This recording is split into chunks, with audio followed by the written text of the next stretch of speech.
पाकिस्तान के हुक्मरानों का जो दोहरा चरित्र है वो भी दर्शकों के सामने हम रख दें। वोट के लिए कैसे पीओके की जनता को भरमाने की कोशिश हो रही है, इसका पक्का सबूत आपको देती हूं। शहबाज सरकार पीओके में चुनाव का ढोंग रच रही है और दूसरी तरफ यहां की आवाम का दमन कर रही है। सरकार में बैठी पाकिस्तान पीपुल्स पार्टी दोनों तरफ से मलाई खाना चाहती है, दमन का समर्थन और फिर दमन का विरोध भी। कल बिलावल भुट्टो ने डडियाल में रैली की और फिर देखिए उन्होंने कैसी चालाकी दिखाई। अगर रियासत पाकिस्तान अमेरिका और ईरान के दरमियान अमन कायम कर सकते हैं, अगर रियासत पाकिस्तान स्ट्रेट ऑफ हॉर्मूज खुलवा सकते हैं, तो हमारा दरख्वास्त है हुकूमत पाकिस्तान से, रियासत पाकिस्तान से, मेरा कश्मीर बंद पड़ा हुआ है, खोले। क्या आपका इंटरनेट काम कर रहा है? ये किस किस्म की इंसाफ है? जिन्होंने दहशतगर्दी किया है, जो दहशतगर्द है उस दहशतगर्द को पकड़ो। जिन्होंने चोरी किया है, जो चोर है उस चोर को पकड़ो। लेकिन जिन्होंने नहीं की उसको क्यों सजा दे रहे हो? बिलावल भुट्टो के पिता आसिफ अली जरदारी पाकिस्तान के राष्ट्रपति हैं। बिलावल की पार्टी पीपीपी सत्ता में शामिल है। शहबाज की सरकार मुनीर के इशारे पर चलती है। ये सभी मिलकर पीओके में बेगुनाहों का खून बहा रहे हैं। दूसरी तरफ बिलावल पीओके जाकर घड़ियाली आंसू बहा रहे हैं।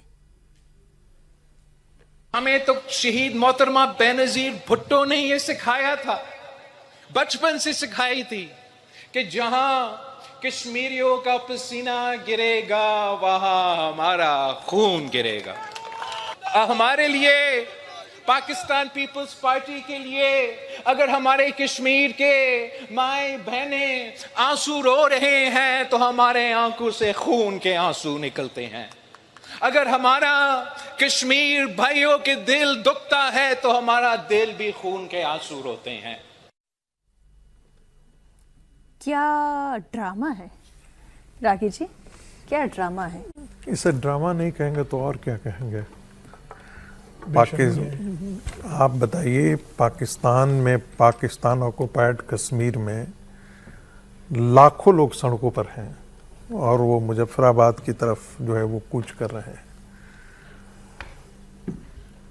एस्टेब्लिशमेंट की तरफ से बातचीत करने के लिए कोई नहीं है उनके यहाँ। जो उनके टॉप लीडर्स थे उनको पकड़ लिया गया है, उनको और पकड़ करके जेल में डाल दिया गया है। कुछ के बारे में वहाँ कहा जा रहा है कि उनकी हत्या भी कर दी गई है। बहुत से लोग मारे गए हैं जिनकी लाशों के बारे में ये लोग मांग कर रहे हैं कि उन लाशों को दीजिए ताकि अंतिम क्रिमेशन करें। आपकी पार्टी पाकिस्तान में सत्ता में साझीदार है। आपके पिता जो हैं राष्ट्रपति हैं वहाँ के, क्या वो प्रधानमंत्री से बात नहीं कर सकते? या वो आसिफ मुनीर से बात नहीं कर सकते? क्या वो वहाँ के पॉलिटिकल एस्टेब्लिशमेंट और जिसको कहते हैं पावर एस्टेब्लिशमेंट के साथ उनका कोई संपर्क नहीं है, या सिर्फ वो अपने महल के अंदर बैठे हुए हैं? मुझे लगता है कि ये सिर्फ और सिर्फ घड़ियाली आंसू है। और बात ये बिल्कुल सही है कि ये आग जो है, अभी देखेंगे कि 3 जगह तो एक पूरी तरीके से ये है। खैबर पख्तूनख्वा के अंदर ये आग लगी हुई है, बलूचिस्तान के अंदर आग लगी हुई है, बिल्कुल यहाँ है। जीए सिंध मूवमेंट अभी थोड़ा सा दबा हुआ है, उसकी लॉ थोड़ी कमज़ोर पड़ी हुई है।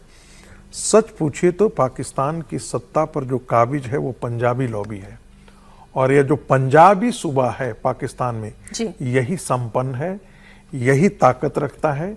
मिलिट्री एस्टेब्लिशमेंट में भी इसी पंजाबी सूबा का चलता है और सारा माल जो है वाकई यही खाता है।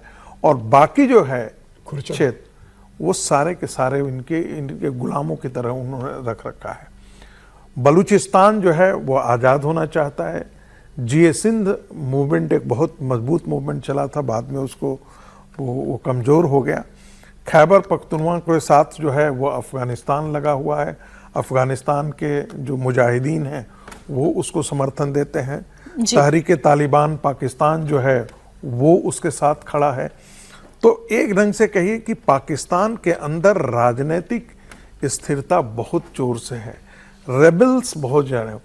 थोड़ी सी चिंगारी की आवश्यकता है। अब उस चिंगारी को कौन देगा, उस थोड़ी सी चिंगारी को मदद कहाँ से मिलेगी? यदि वो उनको बाहर से मदद मिलती है, यदि उनके बाहर से फंडिंग होती है, यदि उनको आम सप्लाई बाहर से होता है और उनको कोई ताकत देने वाला देश खड़ा हो जाता है, तो आप निश्चित मानिए पाकिस्तान के 3 टुकड़े तो निश्चित हो जाएंगे।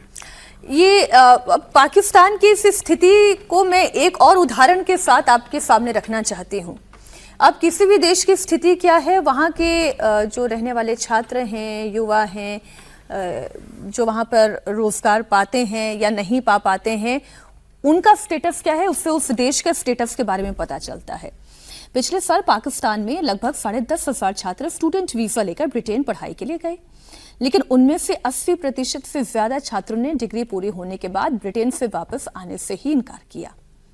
Pakistani political expert doctor Ayesha Siddiqui का दावा यह है कि उन्होंने ब्रिटेन सरकार से एसाइलम की मांग की है। डॉक्टर आयशा का कहना यह है कि एसाइलम मांगने वाले सभी छात्र गे हैं। छात्रों ने ब्रिटेन सरकार से कहा कि हमारे गे होने की वजह से पाकिस्तान लौटने पर हमारी जान को खतरा है। इस आधार पर ब्रिटेन सरकार ने उनकी अर्जी मंजूर कर ली और उन्हें अपने देश में शरण दे दिया। आप खुद ये पहले बयान सुनेंगे, तब आपको ज्यादा अच्छे से समझ में आएगा कि स्थिति एक्चुअल में है क्या। पिछले साल कोई 10,500 पाकिस्तानी स्टूडेंट जो कि लीगल वीजे पे आए और फिर उन्होंने यहाँ डिग्रियां करने के बाद असाइलम क्लेम कर लिया। मजे की बात यह है कि 80% ने ये क्लेम किया कि वो गे हैं कि और हम वापस जाएंगे, मारे जाएंगे, तो उनको दे दिया गया असाइलम। पाकिस्तानियों को अपने ही देश में अपनी जान का खतरा है या फिर ये सब झूठ चल रहा है? देखिए, ये सब झूठ है। कोई रहना नहीं चाहता पाकिस्तान में, वो बेहतर जिंदगी के लिए इसलिए अपने आप को गे बता के वहां ब्रिटेन में रह रहे हैं। ब्रिटेन में प्रॉब्लम है। अब वहां पर बाहर से आए हुए जो बाकी लोग हैं अलग अलग जगहों से, और खास तौर से मुस्लिम कम्युनिटी, अब जो है ब्रिटेन में एक दिक्कत का विषय हो गया। और खास तौर से पाकिस्तानी इतने, वहां के पार्लियामेंट में इतना सवाल उठ रहे हैं इस मामले को लेकर कि किस तरह से वहां पर सारे क्राइम में इन लोगों का इन्वॉल्वमेंट है। तो ये तो दिक्कत है। अब देखिए, अभी हम जो बात कर रहे थे पीओके की, उसमें मुजफ्फराबाद, रावलकोट, मीरपुर, सारे इलाके इस वक्त बंद है। इतनी हालत खराब है।